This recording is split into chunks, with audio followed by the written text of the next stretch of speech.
ye mwabari mu nzira ya Yesu nimusinzire kuko mumaze gusinzira satani yo bazimiza ye mwabari mu nzira ya Yesu nimusinzire kuko mumaze gusinzira satani yo bazimiza. Yesu ashimwe cyane bwoko bw'Imana, ndi niteka ntangere ryo kongera kubaramutsa mu izina ry'umwami wacu Yesu Kristo umunyanazareti. Kaze muri iki kiganiro bamaso, ntihagire ugutwara igitsibo cawe, ukomeze ibisigaye mwene data. Umwami Yesu agiye kugaruka gujana ishengero gutora abakijijwe kugira ngo baje kuruhuka. Nuko rero mwene data tugiye gukomereza aho twari tugejeje ubuheruka. Duherutse kumva inyigisho zitubwira ivyo kwitegurira kugaruka ku mwami wacu Yesu Kristo. Twarabonye ingingo zishika 8. Muri izo ngingo 8 twarashoboye gushika ku ngingo zishika 4, aho twabonye ibi bikurikira. Twarabonye ubwa mbere, imbere yuko Yesu agaruka ku isi hagomba kubanza kubaho kuduzwa kw'ishengero. Ico twarakibonye yuko imbere yuko Yesu agaruka ku isi hagomba kubanza kubaho kuduzwa kw'ishengero. Ishengero rero likazoduzwa mu kanya gato nka gukubita urugohe, maze ico gihe abera bazoduzwa maze bambikwe imibiri misha. Hanyuma ica kabiri twarabonye yuko igihe c'ivyago ndwi kizoba ishengero ryaduze. Ivyago ndwi bizoza kuba ari vyo vyago bizoba bikozwe kugira ngo uhoraho yihore n'igihe co guhora kw'Imana, kubanse kwihana, ku bantu banse kumvira. Abatazoduzwa, abazosigara bose bazosigara bari mu kaga, bari mu vyago, bari mu mahano. Ica gatatu twarabonye yuko muri ivyo vyago ndwi hazoba ariho hari ubutegetsi bwa Antikristo. Mu gihe c'uko Imana izoba iri kwirihora, nico gihe Antikristo azoba ariko arategeka hano mw'isi. Kubera yuko hano mw'isi atamugororotsi azoba asigaye, abantu benshi bazocungurwa n'ayabo magara n'ayabo maraso. Ni bande bazokwemera gupfa? Ni bande bazokwemera kwicwa bahorwa Kristo? Ni bande bazokwemera gutemagurwa no guhimbagurwa? Kuko umwansi w'Imana ari wazobategeka hano ku isi. Muri ico gihe Imana izoba irimwo irasuka ivyago ndwi hano mw'isi. Hanyuma rero ica gatatu twakibonye. Ica kane twarabonye ica kane kivuga ngo abera bazoba bariko barapimirwa imirimo. Ica kane twarabonye yuko abera bazoba bariko barapimirwa imirimo mu gihe cy'uko hano Antikristo azoba ari ku butegetsi bwiwe, mu gihe cy'uko hano hazoba hariko haraba ihamwa n'itotezwa ku bantu benshi, ku bantu bose bariko barashaka kugira ngo basenge. Ico gihe abera mu ijuru, abera hariya mu kirere bazoba bariko barapimirwa imirimo. Ica gatanu aho twari tugejeje naho nyene twarakivuze ko no kuvuga ngo umwe wese azogororerwa hakurikije ivyo yakoze ku isi. Ibintu byose wakoze, imirimo wakoze, uko wagiye witanga, ingene wakoreye Imana, ingene witanze utiziganya, byose bazogenda bakurikiza ivyo wakoze, niko bazogenda bakugororera. Yesu yaravuze ngo ico umuntu wese azogererwamwo, ngo ingerageze ageramwo niyo azogererwamwo, ngo umuntu wese ngo azogererwa mu cateze, ndetse ngo bamusesekarize. Mwene data, nuko rero Yesu aravuga ngo uko mugomba ko abandi babagirira, ngo namwe abariko mugirira abandi namwe. Rero witegure ukora ivyiza imbere yuko iduzwa rigera, imbere yuko umugeni aduzwa, kuko imirimo wakoze niyo uzoshimirwa. Nuko ica gatandatu twarabonye ikivuga ngo kugira ngo Yesu aze ku isi hazobanza kuza Kristo w'ikinyoma azimize benshi.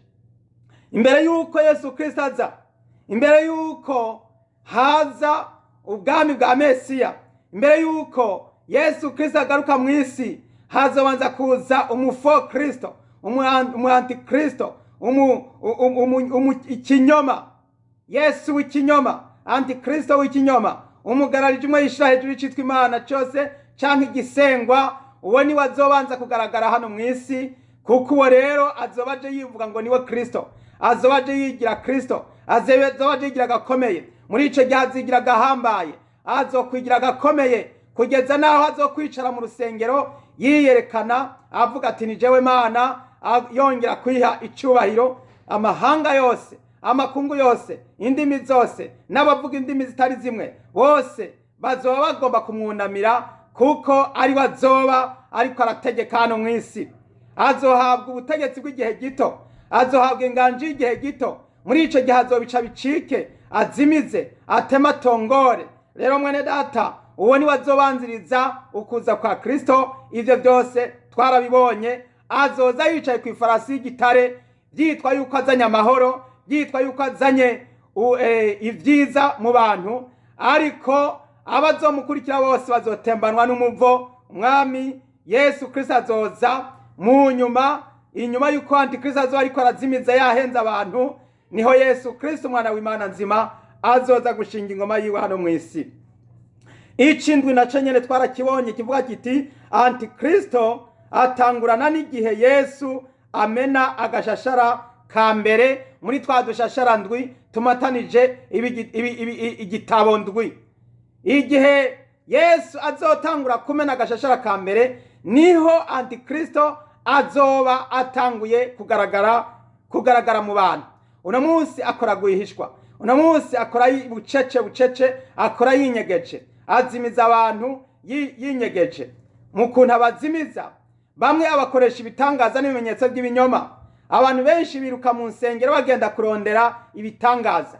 Umuntu ugasanga aravugira ngo nsengera, ngo mfise ikibazo iki n'iki kugira ngo bikunde yibonera amaronko canke yibonera amagara meza, ariko azimire mu kwizera ibitangaza, kandi n'uwo musengera nawe akazimirira muri ivyo kugira ngo abe rurangiranwa, amenyekane, noneho nawe yishime yuko asengera abantu bagakira. Hanyuma ariko noneho usange arimo arasengera abantu, abasengera ngo baronke amahera, ngo baronke ubutunzi, ngo baronke amazu, ngo baronke ugutunga n'ugutunganirwa.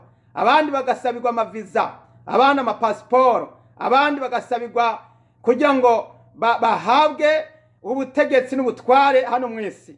Ariko ibyo byose ni ikinyoma cambaye ubusa. Antikristo rero arimo arakora ivyo, abikoresha abantu ku mugaragaro. Agiye rero kuzoseruka mwenyewe, aze yigaragaza ati niwe Mana, maze abantu benshi bamukurikire, abantu bose bamukurikire, abakuru n'abato, abanyamadini ndetse n'abategetsi, n'abakuru n'abatunzi, n'aboro n'abagurano n'abidegembya, bose bazomukurikira, batangure kuba ariwe bashira imbere ngo niwe Mana. Ubwo rero uwo antikristo niyamara kubona yuko yabiciye bigacika, agatunganirwa, muri ico gihe turafise ingingo igira 8 hano ivuga ngo ukuza kwa Yesu kuzoca gushika. Yesu Kristo azoseruka hariya kwijuru, maze arengutse antikristo azoca kabirana, ngo azomwicisha impwemu ziva mu kanwa kiwe, ngo azomwicisha inkota iva mu kanwa kiwe. Mwene data, Yesu Kristo agiye kugaruka. Rero muri ingingo yuko Yesu agiye kugaruka, ndagira ngo tuyisangire, maze ndababwira ibikubiye muri iyi ngingo ijanye n'ibyo kugaruka kwa Yesu. Imbere yuko twinjira muri iyo ngingo rero yo kugaruka kwa Yesu, tugira ngo twinjire mu ijambo ry'Imana, dusome amajambo y'Imana aho twari tugejeje mu gitabo c'Ivyahishuro Yohana igihimba ca 19.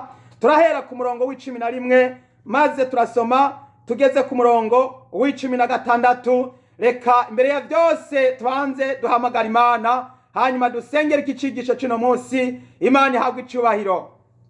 Mwami Imana Data ugororoka, ndagushimiye, ndagukengurukiye Mwami kugira neza kwawe. Ndagushimiye, uri Imana isumba byose, uri Imana igira neza, itsinda ibitero byose n'imiyaga mibi, ukadutabara, ukadukiza, ukatugirira neza. muri kano kanya nsengeye abera bose, mbanje kwisabira mwami amaraso ya Yesu Kristo amboneke ko mwemu yera abane nanje, iki cigisho gihezagire, abagiye kumva izi nyigisho bahezagire, duhamagaye ubwiza bwawe n'ukubaho kwawe, abari we wiyerekana mwami muri iki cigisho, abantu bazokumva izi nyigisho bose bubakwe kandi bakizwe, bafata intambwe baje imbere, bakomeze bashikame, maze bitegure kugusanganira. Mwami ndabishimye nkenguruka, izina ryawe ryubawe kandi rihimbazwe, mu izina ry'umwami wacu Yesu Kristo, amen. Haleluya, Yesu ashimwe cyane. Mwene data ngwaye kaze dusome muri Bibiliya mu gitabo cy'Ibyahishuriwe Yohana gihimba ni ca 19, turasoma duhereye ku murongo wa 11. Dusome mu izina rya Yesu. Mbona ijuru ryuguruye kandi mbona ifarasi y'igitare, uyibyagiye ko yitwa Mwizigirwa, irindi ni Munyakuri, aca amateka akarwana intambara mu bugororotsi, inyonga ziwe n'imbeya z'umuriro, no mu mutwe yambaye imigara myinshi, kandi afise izina byanditswe nta burizi atari we wenyene. Yambaye impuzu zajobetswe mu maraso, kandi yitwa Jambo w'Imana. Ingabo zo mu ijuru ziramukurikira, zicaye ku mafarasi y'ibitare, zambaye impuzu nziza zera derere zitanduye. Mu kanwa kiwe havamo inkota ikarishe, kugira ngo ayikubite amahanga. Azo yaragize inkoni y'icuma, kandi aganishiriza ibirenge mu bwato vino y'uburake bw'inkazi bw'Imana ishobora byose. Kandi ku mpuzu ziwe no ku kibero afise izina ryanditswe ngo Umwami w'abami, uganza abaganza. Amen. Imana ihabwe icyubahiro. Mwene data, urumvise ibikomeye n'ibihambaye biri muri ano amajambo atwereka ingene umwami Yesu Kristo azoba agomba kugira ngo agaruke. Haleluya. Umviriza, tega amatwi ku murongo w'11 haratubwiye ibikomeye. Haravuze ngo mbona ijuru ryuguruye kandi mbona ifarasi y'igitare, uyibyagiye ko yitwa Mwizigirwa, irindi ni Murwanizi, irindi ni Munyakuri, aca amateka akarwana intambara mu bugororotsi. Imana ishimwe cyane. Mwene data, aya majambo aratwibutsa ibyo kuvyagira. Iyo bavuze kuvyagira bitandukanye no kwicara.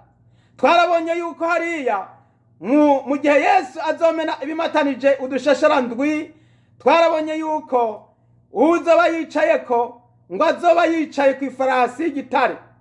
Umwanditsi yakoresheje ijambo ryo kuvyagira.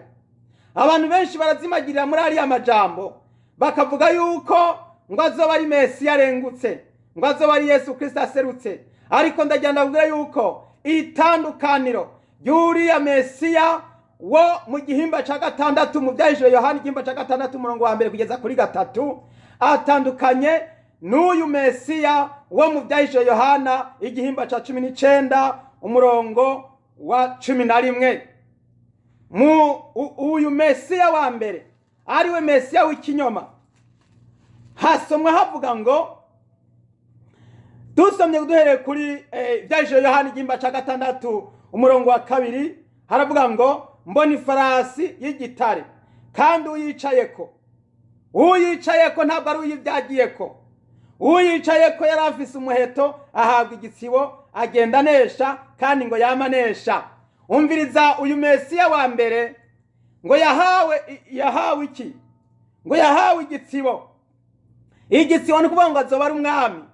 Ariko uyu mwami ntabwo ari umwami Yesu, ni umwami w'isi, ni umwami w'ikuzimu, ni umwami w'abadayimoni, ni umwami ashigikira iby'isi, ni umwami ashigikira ubusambanyi, ashigikira akaboregwe, ashigikira urumogi, agwanya Imana, akagwanya Kristo. Niwe bita Antikristo, niwe bita umwana wo kuranduka, umugarariji, yishira hejuru y'icitwa Imana. Umwe agiye kuyerekana yivuga ngo ni Imana, maze ugasanga abantu benshi batanguye kumusenga.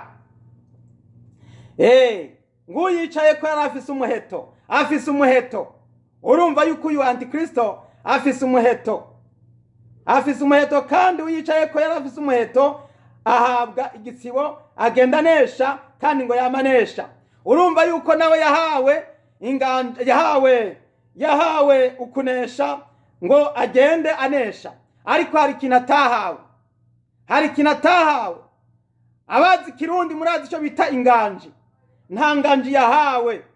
Yahawe igitsibo ariko ntiyahawe inganji. Inganji mu Kirundi ni ubwami budahera, ni ubwami butazoshira, uburaga umwuzukuru ukaburaga umwuzukuruza. Inganji ni ubutegetsi umwami yamaha ibihe byose. Ariko noneho ubwami bw'abera ni ubwami bw'umwami w'abami, umwami atazohangura, ubwami butazohangura. Uyu mwami ndakubwira agiye kuza abonekana mu gihimba ca 19 mu vya Yohana umurongo wa 11. Ni umwami w'abami, umwe yatsinze urupfu, umwe adapfa, umwe ahora ari muzima. Yivuga avuga ati raba nari napfuye, ariko raba noneho raba dore mpora ndi muzima. Haleluya. Ngo mbona ijuru ryuguruye. Yohana abona ijuru ryuguruye, maze iryo juru rimaze kugururwa abona yuko hatanguye kubaho idefire.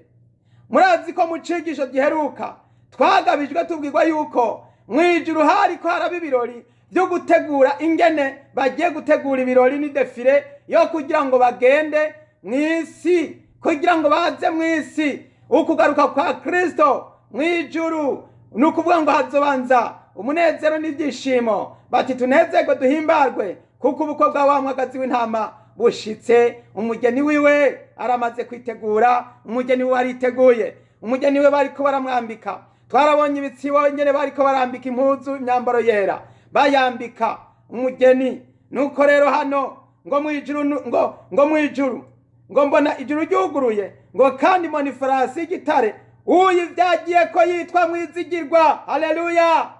Uyivyagiye ko yitwa Mwizigirwa. Irindi ni munyakuri. Yesu niwe kuri, Yesu ni Mwizigirwa, Yesu ni jambo w'Imana, Yesu ni wacimanza mu bugororotsi. Imana ihabwa icubahiro cyane. Yaravyagiye kwifarasi y'igitare. Iyi farasi y'igitare ishaka kumera nka ya farasi ya mbere twabonye mu gihimba cya 6 mu vyahisho Yohana. Ifarasi y'igitare uyicaye ko yarafise umuheto, ariko iyi nayo kandi rera, kandi nayo nyene ni y'igitare. Ariko uyivyagiye ko ijambo kuvyagira ritandukanye no kwicara. Ijambo kuvyagira Antikristo aricara, niko banditse, ariko Kristo aravyagira kuko ari umwami w'abami. Haleluya. Umuremyi, jambo w'Imana, ashobora byose. Nuko rero hano umuntu wese arasobanukiwe ngo aca amateka akagwana intambara mu bugororotsi. Haleluya. Mwene data, uyu Yesu igihe azoza aje kurwana intambara mu bugororotsi. Antikristo yahawe umuheto ngo arwane kandi ngo agenda nesha, ngo kandi ngo yamanesha. Ariko uyu Ukristo Mesiya nawe yaje guca amateka. Uca amateka n'urwanisha umuheto ntaco bapfana, kuko uyu Yesu Kristo azoza aje guca amateka. Iyo bavuze amateka mu Kirundi baba bavuze guca imanza z'ibihe byose, imanza zo guhera isi itararemwa, guvisiremwa kugeza isi irangira. Uwazoza guca amateka ni Yesu Kristo Mesiya w'ukuri, atari Mesiya w'ikinyoma. Mesiya w'ikinyoma azoza kurasa imyami, ariko Mesiya w'ukuri azoza aje guca amateka mu kuri no mu kugororoka. Imana ihabwa icubahiro cyane. Dukomeze dusoma umurongo wa 12 hanyene muri 19 vyahisho Yohana umurongo wa 12 haravuga ngo inyonga ziwe n'imbeya z'umuriro. Umva icambere gitandukanye na Antikristo. Antikristo nta nyonga z'umuriro afise. Haleluya. Antikristo nta nyonga z'umuriro bamuvuze ko. Imana ihabwa icubahiro ngo azoza ari umwana wo kuranduka n'umuntu. Ni nimero ziwe ni iz'umuntu na 666. Ntabwo ashobora kugira inyonga z'umuriro, ntabwo ashobora kugira imbeya z'umuriro. Uzosanga ari umuntu nkawe nanje, mbere ndetse abantu bazomuhagurukira umugwanye kugira ngo ingoma yiwe bayikombotoze, bazomurwanya. Nico gituma bera mukangurirwa kugira ngo murwanye icaha, murwanye sekibi, kuko uwo muhagurukira hamwe isi yose yohaguruka, uyu Antikristo yotsindwa akamaramara agatembagara akavaho. Bene data, nimuze twikangure tumurwanye, kuko uyu ntabwo ari Imana, ni ikigirwamana, n'umuntu n'umugarariji n'umwansi w'Imana n'umuntu yishira hejuru y'icitwa Imana cyose canke igisengwa ngo azokwiyerekana ngo ni Imana. Ntabwo inyonga ziwe zizoza zibengerana nk'umuriro. Ariko uyu Mesiya wacu, uyu Yesu Kristo ategereje, uyu Mesiya umwe yabambwe, umwe twabwirwa ko agiye kugaruka, umwe abamarayika babwira abantu bati uyu mubona duze nuko niko muzomubona agarutse. Uyu Yesu Kristo azoza abengerana ngo mu maso yiwe ngo inyonga ziwe nimbeya z'umuriro, no mu mutwe yambaye imigara myinshi. Imigara myinshi, mwene data asobanukirwa imigara myinshi. Imigara isobanura iki? Imigara isobanura ugushimwa, uguhimbazwa, agateka, icyubahiro, ukuvugwa neza, ibyiza yakoze, ibyiza yaranguye, imirimo yaranguye. Mwene data umwanditsi w'ubutumwa bwiza bwa Yohana yaranditse aravuga ngo naho hogerageje gukoresha abanditsi bakandika ibyatsi byose bikaba amakaramu, ndetse inzuzi zikagerageza kugira ngo zibe wino, ntiboshoboye kwandika iby'urukundo umwami Yesu yakoze igihe yamara ku isi. Muri ca gihe yigisha imyaka 3 n'igice, ibyo yakoze ntawoshobora kubyandika. Naho inzuzi zose zocika wino, niko n'umuririmbyi yaririmbye, n'ibyatsi byose bikaba impapuro, ntiwoshobora. Nico gituma afise imigara. Iyi migara myinshi ntisobanurika, azoba afise imigara myinshi. Iyi migara isobanura yuko azoba agaragara yakoze ibitangaza n'ibikomeye n'ibihambaye. Yazuye abapfuye. Yesu niwe azura abapfuye. Yesu niwe mucarubanza, niwe yahawe gutunganya byose kugira ngo abishire ku murongo. Imana ihabwa icubahiro cyane. Nico gituma hano avuga ngo afise imigara myinshi, kandi afise izina ryanditswe nta urizi atari we wenyene. Haleluya, haleluya, nta urizi. Mwene data kona ako rero niko iryo niryo ako niko kagovyora mvugo, ako niko gasumbije ibindi byose. Arafise izina tawunda azoba rifise, nuko narimenya ntuzobona rimenya, nuko naribasha kurivuga ntibizokorohera. Iryo zina ni zina rizohishurirwa abera. Haleluya. Yesu yaravuze ngo nzomwandika ku izina ryanje risha, ngo nta burizi ngo atari uzorihabwa. Iryo zina wawe witeguye kuzorihabwa. Haleluya. Uno munsi tumwita Yesu Kristo, umunyanazareti yazutse mu bapfuye, Mesiya Kristo. Hanyuma rero ico gihe niyagaruka serutse hariya ku bicu, aje ari kumwe ashagawe n'ingabo z'abera, azoza afise irindi zina. Iryo zina rizomenywa nabo bari kumwe gusa. Haleluya. Ngo nta urizi atari uzorihabwa. Wewe uzohabwa izina rya Yesu Kristo urahiriwe. Wewe uzomenya iryo zina urahiriwe. Iryo zina rizoba izina ry'ibanga. Iryo banga azoba afise ni ibanga ririmo kode y'ubutegetsi, kode y'icubahiro, kode y'uguhabwa inganji. Nta wundi azoba rifise, azoba ari Mesiya wenyine wapfuye akazuka. Kukaba nkako uwadupfiriye niwe gusa agomba guhabwa iryo zina. Haleluya. Uwahawe kumena bimwe bimatanije igitabo ndwi niwe afise uburenganzira kuri iryo zina. Mana ishimwe cyane. Harahiriwe rero n'uzorihabwa iryo zina, ngo nta numwe azorimenya. Mwene data, Imana ihabwa icubahiro cyane. Nuko rero umurongo wa 13 hano haravuze ngo yambaye impuzu zajobetswe mu maraso, kandi yitwa Jambo w'Imana. Haleluya, haleluya. Uratangiye kumusobanukirwa mwene data. Ico gihe Yesu niyaza azoza yigaragaza ati ndaba ni wa wundi umwe yapfa akazuka, ariko dore raba murandi muzima. Mwene data, abantu benshi bazotangara, bazoboroga, amahanga yose azorira, abantu benshi bazoturubuku, abandi benshi bazohunga batebomoke, bazohunga batagira gitabara, bazohunga babonye aje amanutse avuye aje mu bicu. Amoko yose n'amahanga yose n'amakungu yose bazoboroga, nk'uko Yesu Kristo yabivuze mu butumwa bwiza bwa Matayo muri ca gimba ca 24 ku murongo wa 30 n'uwa 31 haravuga ngo ngo amahanga yose azoboroga, amoko yose azoboroga, amakungu yose azoboroga. Reka tuyasoma ayo majambo hanyuma tuyarabe neza uko yanditswe, maze mwumve ingene bizoba bimeze, bizoba bikomeye, bizoba bihambaye. Matayo 24 umurongo Matayo 24, maze dusome duhereye ku murongo wa 30. Haravuze ngo bundi ikimenyetso cy'umwana w'umuntu kizobonekera ku ijuru, niho amoko yose yo ku isi azoboroga, bazobona umwana w'umuntu aje mu bicu byo kwijuru ari n'ububasha n'ubwiza bwinshi. Amen. Umwami Yesu azoseruka yambaye impuzu zajobetswe mu maraso. Haleluya. Abamucumise bamubone bati karabaye, batujya ni wa wundi, bati niwe, bati woho muramumenye, bati watubanza, batangure biruke bati ni twebwe bati bamwe bamubamba bose bace bavuga bati nguwo, ati none ubuho turabikigwahe turagikwigwahe, biruke maze bihamayira, abandi bihamashamba, abandi bakwira ibibimba, bamwe bazoza kwisuka mu binogo, abandi bite mu bihongo, abandi bisuke mu makanevu, abandi binjire mu mazu, abandi baze kwita aho iyo cyumba kikabona, biruke baje kwihisha umwana w'umuntu, umwana w'Imana. Umwana w'Imana azoza avyagiye ku ifarasi y'igitare, azoza aje guca amateka mu bugororotsi. Mwene data woba witeguye kuzohagarara? Ninde azohagarara kuri uwo munsi? Ninde azohagarara mu ikoraniro ry'abagororotsi ngo ababi ntibamera batyo? Ababi bameze nk'umuguruka utumurwa n'umuyaga, ngo ababi ntibazoshobora guhagarara ku munsi w'amateka. Mwene data we ukiri mu by'isi, vayo heba, sezera, kuko ntuzoshobora guhagarara igihe Yesu azoza ari igihe azoza aje guhana no guhemba, azoza aje gushinya ingoma n'inganje n'ubutwari butazoshira. Ingoma yiwe ntizohangura.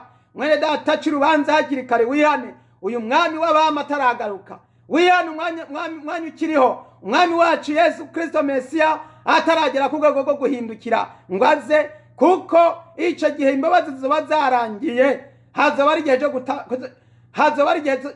cyo guca amateka gusa. None rero reka dukomeze tubandanye.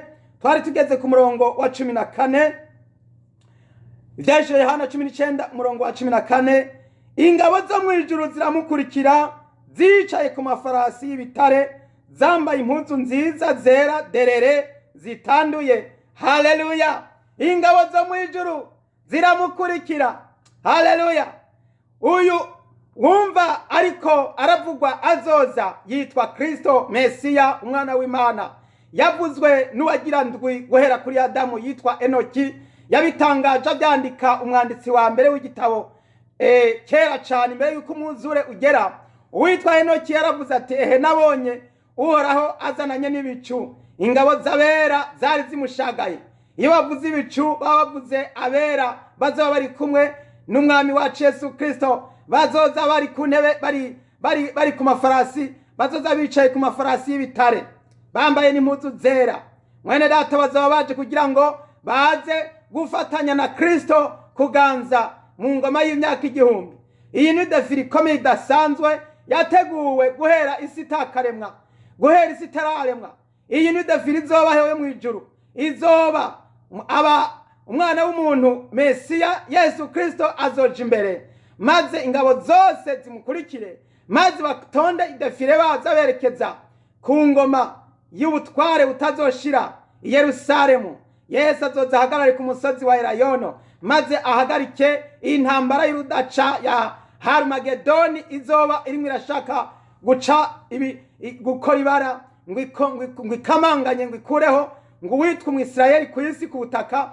Icyo gihe hazoba ari intambara y'umufugutu w'umunyota, intambara mbi cyane itari bwigera ibaho kuva isi yakaremwa. Isi yose izoba iri mu ntambara, abantu bose bazoba bari mu rugamba. No kuvuga ngo abantu ntibazoba bafise abacira nayo bamera nayo bamira. Umwami Yesu azozaze guca intambara azikureho, kandi nta ntambara izokongera kubaho kugeza ibihe bitazoshira. Nuko rero hano turabonye yuko ingabo zizoba zimushagaye zimukurikiye, nabo nyene bambaye impuzu zera bari ku mafarasi y'ibitare. Umurongo wa 15 uravuga ngo mu kanwa kiwe havamo inkota ikarishe kugira ngo ayikubite amahanga. Azoyaragiza inkoni y'icuma kandi aganishiriza ibirenge mu bwato vino y'uburake bw'inkazi bw'Imana ishobora byose. Haleluya. Yesu ashimwe. Imana ihabwe icyubahiro. Mwene data niwumve ingene bigiye kugenda. Haleluya. Ngo mu kanwa kiwe havamo inkota ikarishe. Ndagira ngo ubwire ikintu gikomeye kandi gihambaye. Umwami Yesu Kristo igihe azozira ntazokwirwa arafata umuheto nk'uko twabonye antikristo yabigize. Umwami Yesu Kristo igihe azozira ntazokwirwa arafata amabombe n'amagrenade n'inkoho na bya bindi byose abisi bakoresha. Oya, uyu mwami wacu Yesu Kristo ukugwana ko yagwanisha inkota ikarishe, kandi iyo nkota iva mu kanwa kiwe. Bisobanurwa ijambo rikomeye cyane ku murongo wa 10 haleluya, ku murongo wa 13 twabonye havuga ngo yambaye impuzu zajobetswe mu maraso kandi yitwa jambo w'Imana. Akoresha ijambo. Yesu Kristo mu kurwana akoresha ijambo. Iyo avuze birashirwa mu ngiro. Yaravuze ati Lazaro zuka, Lazaro akazuka. Yavuga ati tarisa 10 risobanurwa ngo gakobwa gato ndakubariye ntivyuka, akabaduka akavyuka. Yasenda abadayimoni bakagenda bakaba baragiye. Yahumuza umuyaga ukabura humuye. Mwene data, uyu Yesu Kristo afise ijambo. Iryo jambo niryo azorwanisha. Niryo azorwanisha. Mu kanwa kiwe havamo inkota ikarishe. Iyo nkota ni iyihe? Ni ijambo w'Imana, ni ijambo ry'Imana. Natwe murazi ko twahawe kwambara inkota ariyo jambo ry'Imana. Mwene data uri hose witwaze inkota ya mpwemu ariyo jambo ry'Imana. Umenye ko twahawe inkota.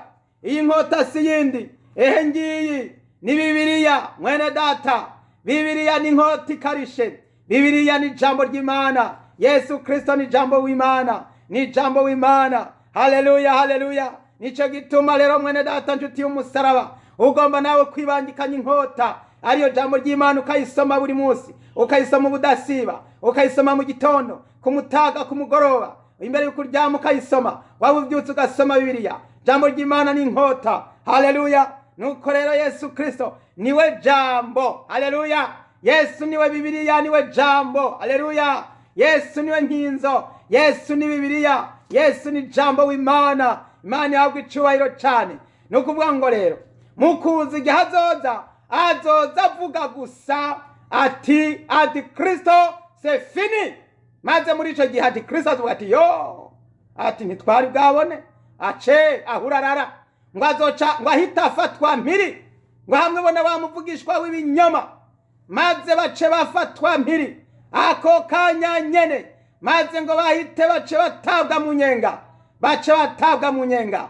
Ayo majambo n'amajambo akomeye cyane. Yesu azovuga ati gezaho, kuko turazi yuko n'igihe Yesu yavuga ati ngwino, Yesu igihe yugurura kagashashara ka mbere yarakuguruye, maze kimwe muri bya binyabugingo 4 kiravuga kiti ngwino, cyavugize nk'inkuba. Ubushobozi bwo mu ijuru buniko buzorekura Antikristo kugira ngo aze ku isi kumara igihe gito, kubera yuko abantu baranse kwizera ukuri. None rero Imana izobarungikira ubuzimire bubakoreremwo. Ico gihe hazovugwa ijwi rikomeye nk'iry'inkuba riti ngwino. Antikristo ahitaza yibaza ngo aje gutegeka n'ukunesha, ariko azoba afise igihe gito. Muri ico gihe rero Yesu niyaza azoza avuga ijambo ryashinzwe rivuga ati karabaye, birarangiye. Muri ico gihe Antikristo azohita afatwa maze atabwe mu muriro waka. Muri ico gihe azohita afatwa. Umurongo wa 15 uravuze ngo mu kanwa kiwe havamo inkota ikarishe kugira ngo ayikubite amahanga. Azoyaragiza inkoni y'icuma. Iyo bavuze kuragiza amahanga inkoni y'icuma, mwene data wosobanurwa ngo iki? Ubisobanura ute? Uvyumva bimeze gute? Mu butegetsi bwakabayeho nta nkoni y'icuma irakabaho. Kubera iki? Kubera yuko bose inkoni bakoresha ni inkoni zivunika, ni inkoni zihera. Atwara imyaka 30 akaba yarambye, ndetse akaba yarambiranye. Bakavuga bati wowe gira ubisabandi, akagenda. Ubwatsi bukaburakura bukabisa ubundi. Ingoma zose zamazigenda zikuranwa. Ntabwo ari inkoni y'icuma. Abami bo mwisi ntabwo bategesha inkoni y'icuma, kuko inkoni bakoresha ni inkoni ipfa, ni inkoni ivunika, ni inkoni itigera iramba, ni inkoni isaza, ni inkoni ipfa, ni inkoni isaza. Imana yahabwa icubahiro cyane. Ariko Yesu Kristo azoza aje kuragirisha inkoni amahanga. Azoyaragiza inkoni y'iki? Inkoni y'icuma. Icuma ni iki? Haleluya. ndanezerewe rwose kubwira ijambo ry'Imana, ndafashijwe. Haleluya. Inkoni y'icuma ni iki? Ni inkoni idahera, ni inkoni idavunika, ni inkoni idacika, ni inkoni itigera irangira, ni inkoni idashobora guhera, ntawoyivuna. Inkoni ya Kristo ntishobora kuvunwa. Ubwami bwa Mesiya ntibushobora kuranduka, buzoza buje gushingwa puru mirere na mirere, puru tujuru, buzoza buje guhoraho bukazokwamaho. Nico gituma iyi nkoni itazokwigera ihanguka, izokwamiragiye. Imana ihabwa icubahiro cane. Mesiya yaragize inkoni y'icuma. Hari abantu bibaza ngo kuri ubu ngo bizaba vyoroshe. Ntabwo bizaba vyoroshe. Nta munyabyaha azogera muri ubwo bwami, kirazira haba namba, kubera ko haragijwe inkoni y'icuma. Inkoni y'icuma ntiyihanganira abatinganyi. Inkoni y'icuma ntiyihanganira abanywa rumogi. Inkoni y'icuma ntizokwihanganira ababeshi n'imborerwa. Inkoni y'icuma ntizokwihanganira abicanyi. Inkoni y'icuma ntizokwihanganira abasakuza n'abibona, na bamwe bose bimonora, bamwe bose bitwara uko bigombera, bamwe bose bagenda bavuga ngo nta kibazo, ngo mu madini wacu ngo twebwe baraturetse ngo dusige ku ngohe.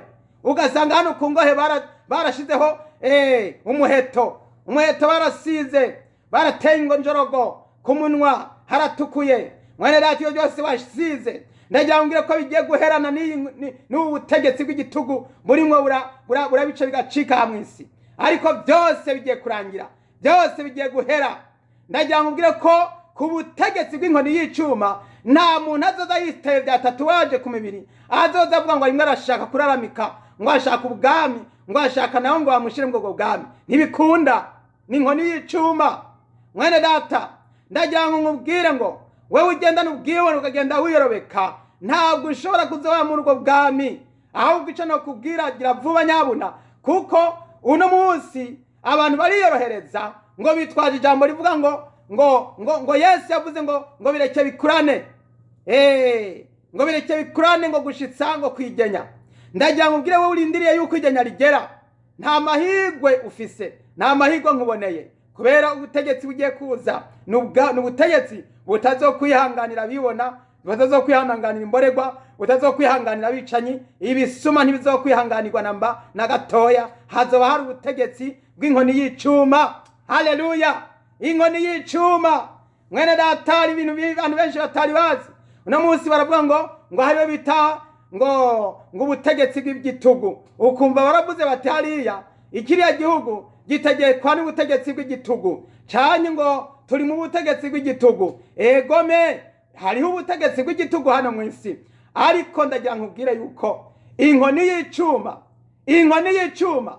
ni ubwami butamenwa, ni ubwami budategwa ngo bukurweho, ni ubwami. Ubwo bwami nta Imana ntizobugabira uyundi, Imana ntizobuha uyundi. Uno munsi abantu barategwa bagakurwaho bakashigwa abandi. Ubwami bugategwa bugatera ubundi, ingoma igatera iyindi, ihanga rigatera irindi. Ni ukuvuga ngo abantu barasuzugurana, bagakengerana, bagakurana, ugasanga bagenda bakurakurana. Bamwe bati nugutegeka imyaka 2, 3, 4, bati ntuyirahire ngo urenze, warenze bati ikiringo ca kabiri kirakwiye, bati sefini. Abandi bati ikiringo ca gatatu kirakwiye, bati sefini. Hariho n'uramba karamba imyaka 70 canke imyaka 70 ingahe ariko ubutegetsi. Ariko mwene data, ndagira nkubwire yuko ingoma y'Imana n'ubwami butazogabirwa irindi hanga, n'ubwami butazogabirwa ubundi bwami. Mwene data, wewe wibaza kuzotwara y'ubwibone, wewe wibaza kuzoshaka kugira ngo ushaka ubutegetsi, ngo ushaka kuvugwa neza no kuvugangwa, urimo urarondera amazina y'ibyubahiro, urimo urarondera kushira hejuru no kumenyekana. Hari abantu benshi bagwanira ibiti mu madini bagira ngo nabo bashaka ngo bakombora abandi, ugasanga ngo ujya atwaye ibihe byinshi, ngo reka tumukure dushireho abandi. Ugasanga ngo ujya ngo yabaye ngo arimo aratujyana amahera, ngo nimuze tumukure ngo dushireho abandi. Ivyo byose mwene data ni intambara zo mu isi. Ndagira ngo ubwire yuko ubwami bugiye kuza ari ubwami bw'inkoni y'icuma. Haleluya. Ni ubwami bw'inkoni y'icuma, ibyo bita tolerance zero, ibyo bita kutihanganira inkozi y'ikibi. Nico gituma Imana yatanze igihe cy'ubuntu, arico canyuma. Igihe c'imbabazi niki turimo, kandi nyuma y'iki gihe nta kindi gihe kizosubira kubaho cy'ubuntu, hazoba hari igihe c'inkoni y'icuma. Mwene data, ndagira ngo ubwire yuko abagire gufatwa miri bazofatwa mpiri, abagenewe kwicishwa inkota bazokwicishwa inkota. Nico gituma mwene data ari gihe cawe cyo gukanguka. Umwanya ukiriho, isaha yawe niyi, umwanya wawe n'uyu, igihe cawe niki. Nahawe kwihana mwene data, kuko uri kuragwanira ibiti byo mwisi, ariko ibyo mwisi ndagira ngire ko bigiye gushira vuba kandi umwanya ugiye kurangira. Ubutegetsi tugiye kwinjiramwo ntabwo ari ubutegetsi bwo gukurakurana, ntabwo ari ubutegetsi bwo kuvuga ngo reka rero kuyu ngo ahamaze imyaka 5 ngo turamukuye. No, ntibishoboka. Ingoma tugiye kwinjiramwo n'ubwami bw'Imana. Haleluya! N'ubwami butazoshira. Ntawe uzovuga ngo hinge ngo bigende gute. Mwene data, ntawe utera imigere ku mihunda, ntawe utera imigere ku mihunda. Mwene data, ndagira nkubwire yuko umwami Yesu baramwishe, baramuzibura, baramuhamba, ariko yarazutse, araduga, aranesha, avyagira ibyo bw'Imana. Niwe agiye kugaruka kuza guca urubanza, kandi ngo abamucumise bose bazomubona. None rero wewe uzikana kuri mu bamucumise, ingo twihane, ingo dupfukame dusabe Imana ikigongwe, ingo dusabe Imana imbabazi. Wewe uzi ko wagenze nabi, witwaye nabi, wewe uzi ko wakoze nabi, wewe uzi ko wavuze nabi, wewe uzi ko wagenze mu mafuti, wewe uzi wakoze ibi bitari byo, wewe uzi uko wubatse urugo nabi, wewe uzi uko urugo warusambuye, ngwino wihane. Wewe uzi uko wasubiriye mu byisi ugasubira kumwe inzoga kandi warazihevye, ngwino wihane. Wewe uzi uko wagiye mu kabaregwe ukagenda ukakazimagirira mugapotera, ngwino wihane. Wewe uzi kuri nyuma ya maraya ukaburi kurazimagirika inyuma ya Babuloni, ndakubwiye nti ngwino wihane. Umwanya ukiriho, isa yawe niyi, kuko bigiye kuhinduka. Kuko umwami agiye kuza ni umwami afise ubutegetsi n'inganji n'ubutwari n'ubushobozi bitazoshira kandi bitazohangura. Reka twongere dusome aya majambo. Haravuga ngo mu kanwa kiwe havamo inkota ikarishe kugira ngo ayikubite amahanga. Gukubita amahanga sinzi ko mu byumba. Gukubita. Mwami Yesu kuva igihe yaza ntabwo yigeze kubita amahanga, ahubwo yagira neza, yakiza abagwaye, akazura abapfuye, agahumura amaso, agakiza ibimuga. Mwene data, ijambo ry'Imana atwereka ko ari umwami w'abami, umwami w'amahoro. Nuko rero hano turabona yuko iyi nkoni azoba ariyo kugira ngo ayiragize amahanga, ngo azaragize inkoni y'icuma, ngo kandi aganishiriza ibirenge mu bwato vino y'uburake bw'Imana bw'inkazi ishobora byose. Aya majambo urayasobanura ute? Kuvuga ngo kandi aganishiriza ibirenge mu bwato vino y'uburake bw'inkazi bw'Imana ishobora byose. Aya majambo yo kuganishiriza ibirenge, aganishije ibirenge mu bwato, turayazi, twarayabonye. Ingene umwami ingene bazoganishiriza ubwato mu birenge, ngo amaraso hakaba amaraso y'imijiginya, amaraso ngo akagera no ku mijiginya y'amafarasi, ngo ikagera kuri stadiyo 1,000 angahe, 1,200.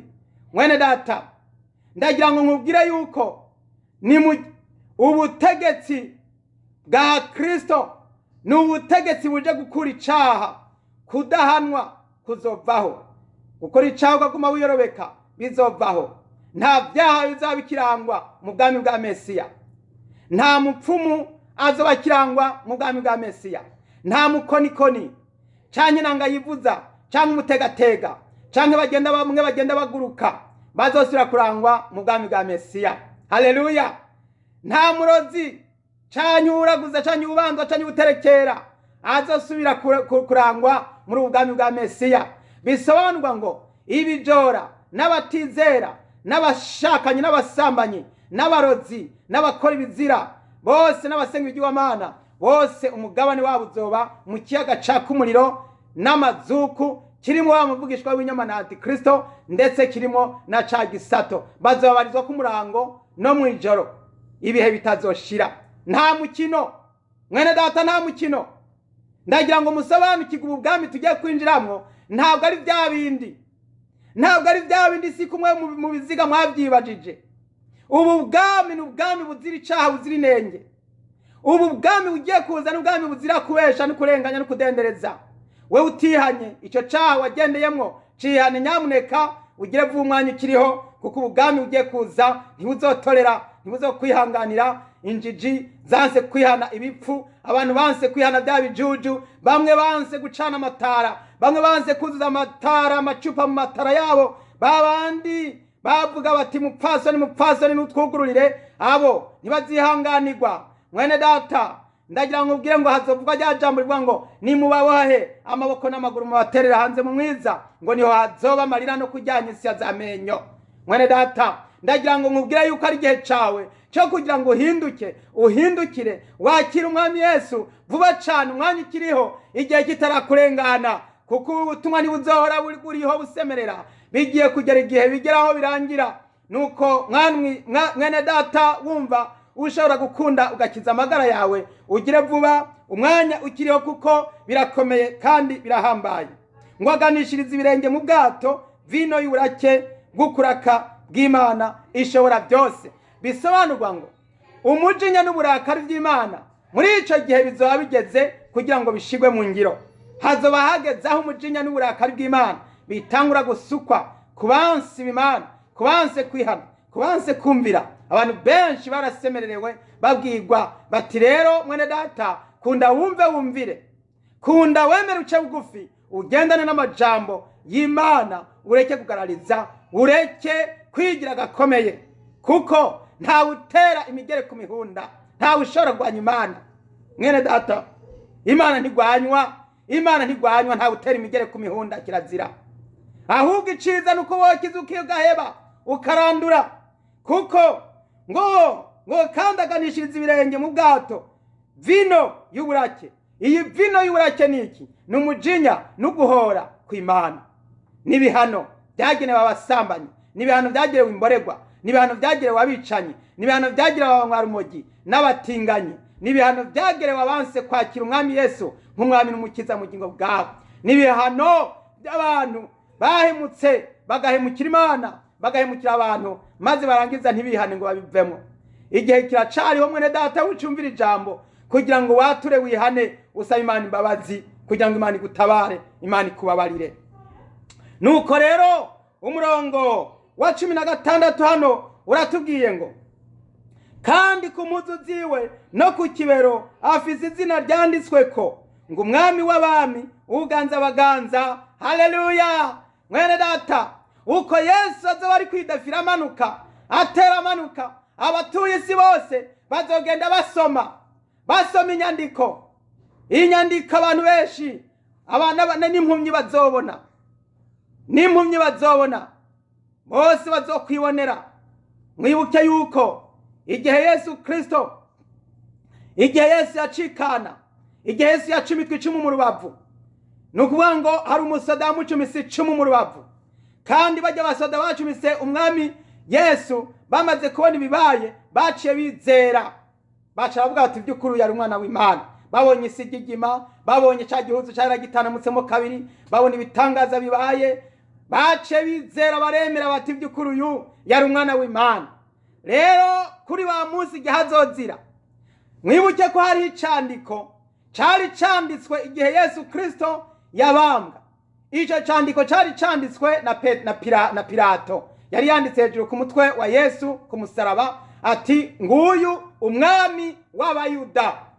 Abaherezi rero b'Abayuda baca baraza baravuga ngo wanditse ukutarika aho kuvuga utiyigize ngo ni umwami w'Abayuda. Ariko Pilato aravuga ngo icyo nanditse jewe nanditse ngo icyo nanditse nacanditse. Nuko rero mwene data, ndagira ngo nkwibutse iki jambo yuko Pilato yabyanditse mu ndome nkuru zisomeka. Bisobanurwa ngo Yesu yahawe kuba umwami w'Abayuda. Ariko noneho uno munsi turiko turabona hano yuko Yesu atazoza ari umwami w'Abayuda gusa, ariko azoza ku mugaragaro ari umwami abereye umwami w'abami bose w'amahanga yose. Azoza ari umwami wabo mu bihugu byose byo mu isi, ay'ubuseruko n'ay'uburaruko n'ay'uburengerazuba n'ay'umumanuko. Yesu azoza, ariko izina ryanditswe mu ndome nkuru. Muri Bibiliya yawe urabibona byanditswe mu ndome nkuru ngo umwami w'abami, uganza abaganza. Azoza ari umwami w'abami, ico bita umwamperere ugaba abandi bami bose, uwo bazoha raporo. Abami nibo bazoshikiza amaraporo, nukuvuga azogira abami bamutwarira baheza bamurungikira amahoro, bamurungikira amakori. Mwene data azobaho kugira ngo byose baze bashaka ku rutonde batangaza barungika raporo i Yerusalemu ku ngoma y'ubwami bwa Mesiya, umwana wa Dawidi. Haleluya! Mwene data ndagira nkubwire nti umwami w'abami agiye kuza, kandi abantu bose bazomubona, n'abami bose bazokunama bapfukame bati karabaye. Twahora twivugisha ugasanga umuntu aripfuza kugira ngo aje ku butegetsi arambirane, ariko byose c'est fini, byose biraheze, karabaye. Abari bizigiye ubutegetsi n'abari bipfuza ibyubahiro n'abipfuza gutunga no gutunganirwa no kororanirwa, mwese ni mubitsi ubutunzi mu ijuru. Haleluya! Ushaka kuba mukuru nabe umukozi w'abandi. Yesu Kristo yaravuze ati ushaka kuba mukuru mu bwami bw'Imana natangure gukorera abandi. Maze mwene data, nimba ushaka kuzoba mukuru, nutangure gukorera abandi, nutangure guca bugufi, nutangure kwiyorosha, nutangure kwinengesera, nutangure kugendana ubugwaneza n'ingeso nziza no kwirinda. Wongere kuba umuntu w'amahoro, ugira amahoro mu mutima, ureke ishavu, ureke umujinya, ureke uburakari. Mwene data, ca bugufi. Pawulo yaravuze ngo mugendane n'ivyiyoroheje, ntimugendane n'ibikomeye, ntimushire umutima ku bikomeye, ngo ariko mushire umutima ku byoroshe. Mwene data, iyo habonetse umuntu ashaka kwishira hejuru, Imana iramuraba igaca ivuga ati iwo ntidufatanya, kuko udasukiranije na Yesu arasanzaza. Wewe ushaka kwishira hejuru rero uba ugiye gushaka kugwanya Imana. Umuntu wese yigira agakomeye aba arimo arishira hejuru. Umuntu wese yishira hejuru, Imana ntizomwihanganira muri ubu bwami no muri ubu butegetsi bwa Mesiya. Ntibishoboka, kirazira. Nta wundi ari hazoba ashizwe hejuru, ariko izina rya Yesu gusa niryo rizoba rishizwe hejuru ku musozi Yerusalemu. Haleluya! Kandi azogira icubahiro ku batumire biwe. Ico gihe abatorewe gutaha ubukwe bw'abamwagazi, abatorewe gusanganira umwami wacu Yesu Kristo, abazokwinjira muri ubwo bwami bwa Mesiya, nibo bazoba batonye ku mwami, nibo bazoba bamutwarira, nibo bazomuha amaraporo, nibo bazamushikiriza uko ibintu biriko biragenda mu bihugu runaka, mu turere runaka, mu makungu runaka. Bazoza bamutangira bamuha raporo, bamushikiriza. Hari bamwe bazoba bahawe gutwara ibisagara runaka, abandi bahabwa gutwara ubucimbiri, abandi bahabwa gutwara ngira ngo akarere runaka. Buri muntu wese iryo ni ibanga ry'Imana, ariko Yesu Kristo yarabivuze. Mwami Yesu yaravuze ati uwahawe mina 10 azohabwa gutwara ibisagara 10, uwahawe mina 5 azohabwa gutwara ibisagara 5. Mwene data, muri ico gihe witegure kuzomutwarira. Nimba wumva witeguye, gira vuba mwene data, uce bugufi, ufuka amahuri, ubwire Yesu ati Yesu mbabarira by'ukuri, naracumuye, naramenje, naragararije. Ibuke wa muntu umwe niba, imuke bwa busambanyi, ibuke ka kaborego kanje, ibuke ga tabi ryanje, maze urimpanagureko, urimparire, maze byose ubimpanagureko, maze byose ubyibuke, maze byose wongere kubisezerera. Mwene data, wihane, uranduye icaha nakaha, urandurire guheba, urandurire gusezera, urandurire kwihana, wihanire kureka, kandi ntusubize amaso inyuma. Nta usubiza amaso mu Egiputa. Reka gusubira mu byisi mwene data, gira vugaruke, kuko Yesu Kristo agiye kuza. Hano turabonye rero yuko ngo azoza afise izina, ngo kandi ku mpuzu ziwe no ku kibero afise izina byanditswe ngo umwami w'abami, uganza abaganza. Imana itugirire neza cyane, Imana ihabwa icubahiro rwose. Uko Yesu azoba ariko aratera amanuka, niko ivyandiko bizoba biriko biragenda bibonekana ku batuye isi. Abantu bose aho bashakaje ku isi yose bazoba bariko bararaba bati hinge turabe, baraba basanga handitse ngo umwami w'abami. Ati ngo iki? Ngo uganza abaganza bose bo kwisi. Haleluya! Nta muntu arahabwa iryo zina munsi y'ijuru, nta muntu arahabwa iryo zina kugeza amagingo. Nta kuko n'abarihawe yararihawe imyaka, hanyuma haragera igihe arapfa, birahera. Nubwo ubutegetsi bwe bwaravuyeho, nta bukiriho, bwasubiweho nk'abandi. Mwene data, ababihawe bose byose byatwaye igihe gito. Ndagira ngo mbwire yuko uyu mwami w'abami, uyu aganza abaganza, ni pour toujours, ni mirere na mirere.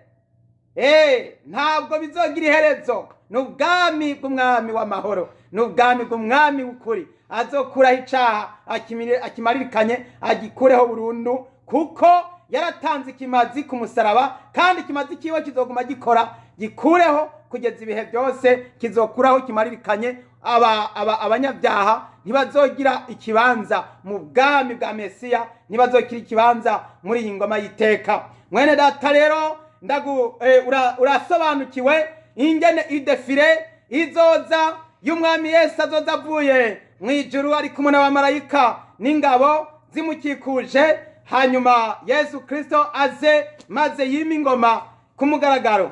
Ndagira ngo twibukanye amajambo Yuda yavuze mu cete ca Yuda. Yuda aranditse amajambo akomeye cyane, aho yavuga iby'umuntu yitwa Henoki. Yuda gihimba ca mbere umurongo wa 14.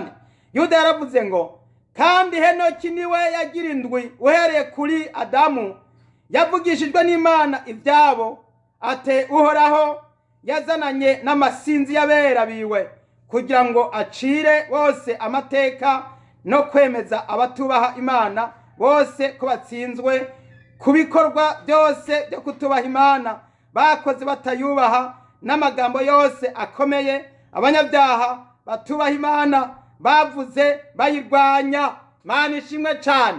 Ugukuza k'umwami Yesu kwavuzwe n'uwagira ndwi kuva kuri Adamu. Yavuze ati yabonye Uhoraho azananye n'ibicu. Yesu Kristo agiye kuza azananye n'ibicu, kandi Yesu umva kubwira niwe yitwa Uhoraho, niwe yitwa Uhoraho. Ngo umuntu wese agomba kwemanga akemeza ko Yesu Kristo ari Uhoraho, kuko yaratsinze urupfu, yaranesheje. Niho inishiryo jambo Uhoraho risobanurwa, ni watsinze urupfu, ni udapfa, ahora ari muzima. Haleluya. Yesu Kristo yabonywe n'uwagira ndwi kuva kuri Adamu yitwa Henoki. Ngo aravuga ngo Uhoraho yazananye n'abera bisinzi,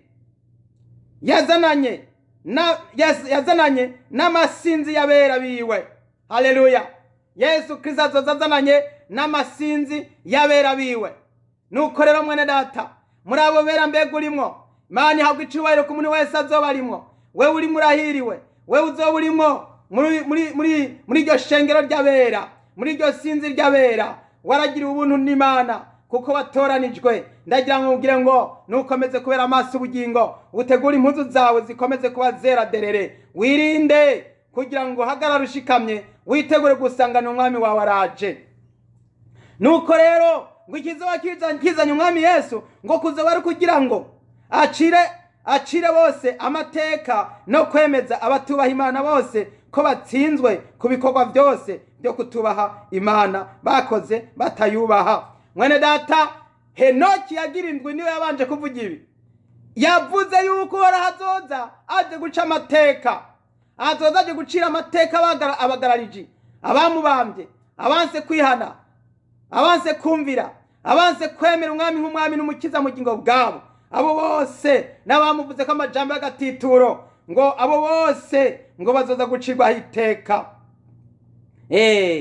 Ngo no kwemeza abatubaha Imana bose ko batsinzwe ku bikorwa byose byo kutubaha Imana bakoze batayubaha. Abantu bose banse kwemera bagiye kwemezwa, abanse kwihana bagiye guhanwa, abanse kugira ngo bemere guca bugufi bagiye kuranduka. Mwene data agiye kuza icyo bita kwemeza. Yesu agiye kuza kwemeza abanse kubaha Imana, bamenye bemere bati twoko turatsinzwe, twarahemutse, hanyuma banse kwihana imbere y'igihe. Icyo gihe ntibizaba bigikunda ko bihana, kuko umwanya uzaba warangiye, igihe kizoba cashize, igihe kizoba carangiye. Mwene data, nuko rero ngo hamwe n'amagambo yose akomeye abanyabyaha batubaha Imana bavuze bayirwanya. Wewe mwene data wagwanije Imana wiherereye, ndagira ngo ni wihane. Wewe wagwanije Imana mu majambo no mu bikorwa, ca bugufi umwanya ukiri akanya kakiriho, kuko bigiye guhinduka. Imana idutabare kandi Imana itugirire neza. Nuko rero ndagira ngo turangizanye n'aya majambo no kugira ngo ngucire mu ncamake ibikubiye muri ibi byo kugira ngo Yesu Kristo agaruke. Hazobaho ibirori byo guhabwa ubwami kwa Kristo. Guhabwa ibirori, hazobanza kuba ibirori igihe Yesu azoshika hano ku isi. Igihe Yesu azoshika hazoba ibirori byo guhabwa ubwami n'inganji n'ubutwari n'ubushobozi. Ibyo ugomba kubimenya kuko vyanditswe muri Bibiliya. Hazoba umunsi mukuru w'ibirori, ico bitara ceremony hano ku isi canke kuguhabwa intebe. Haleluya! Hazoba ibirori hano ku isi, Imana ihabwe icubahiro. Hanyuma kandi ca kabiri Yesu azoca agabira abera ubwami kugira ngo bamufashe kuganza imyaka 1000. Mwene data, witegurire ibyo tuzoraba mu cigisho gikurikira. Hanyuma kandi ca gatatu nico tuzoraba kandi ngo kunesha n'inganji ya Kristo.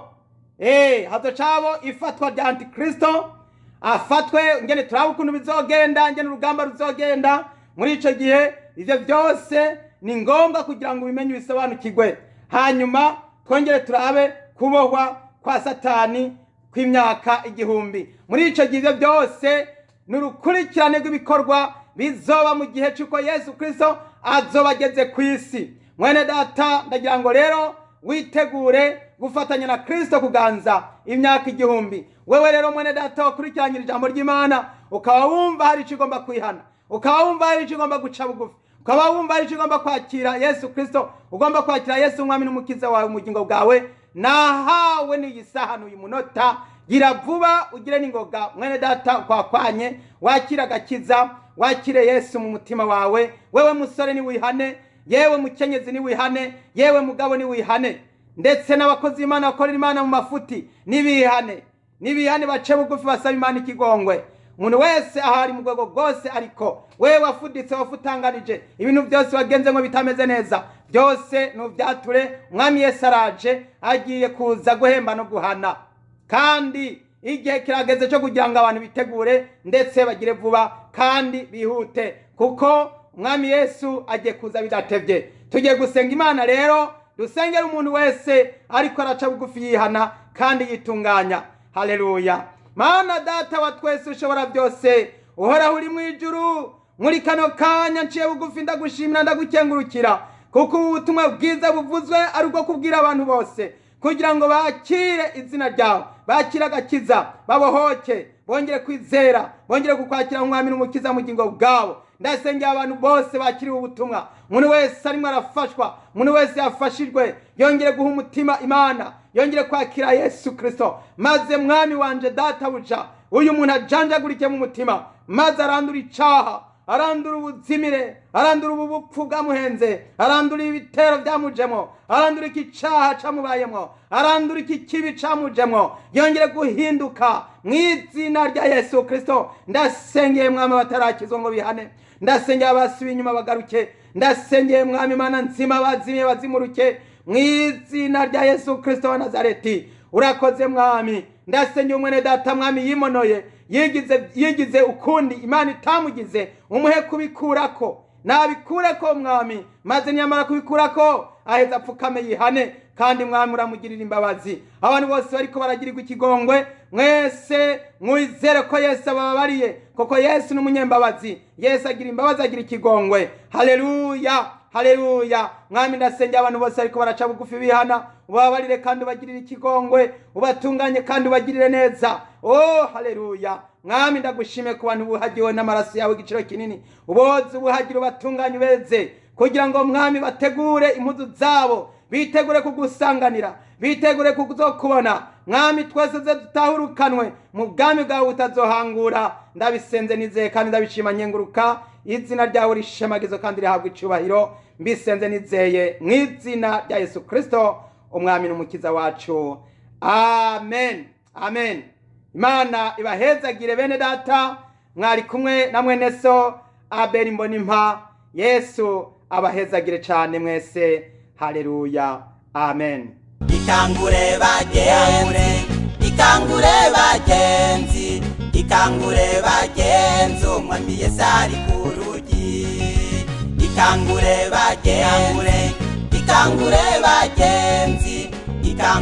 bagenzi, umwami Yesu ari ku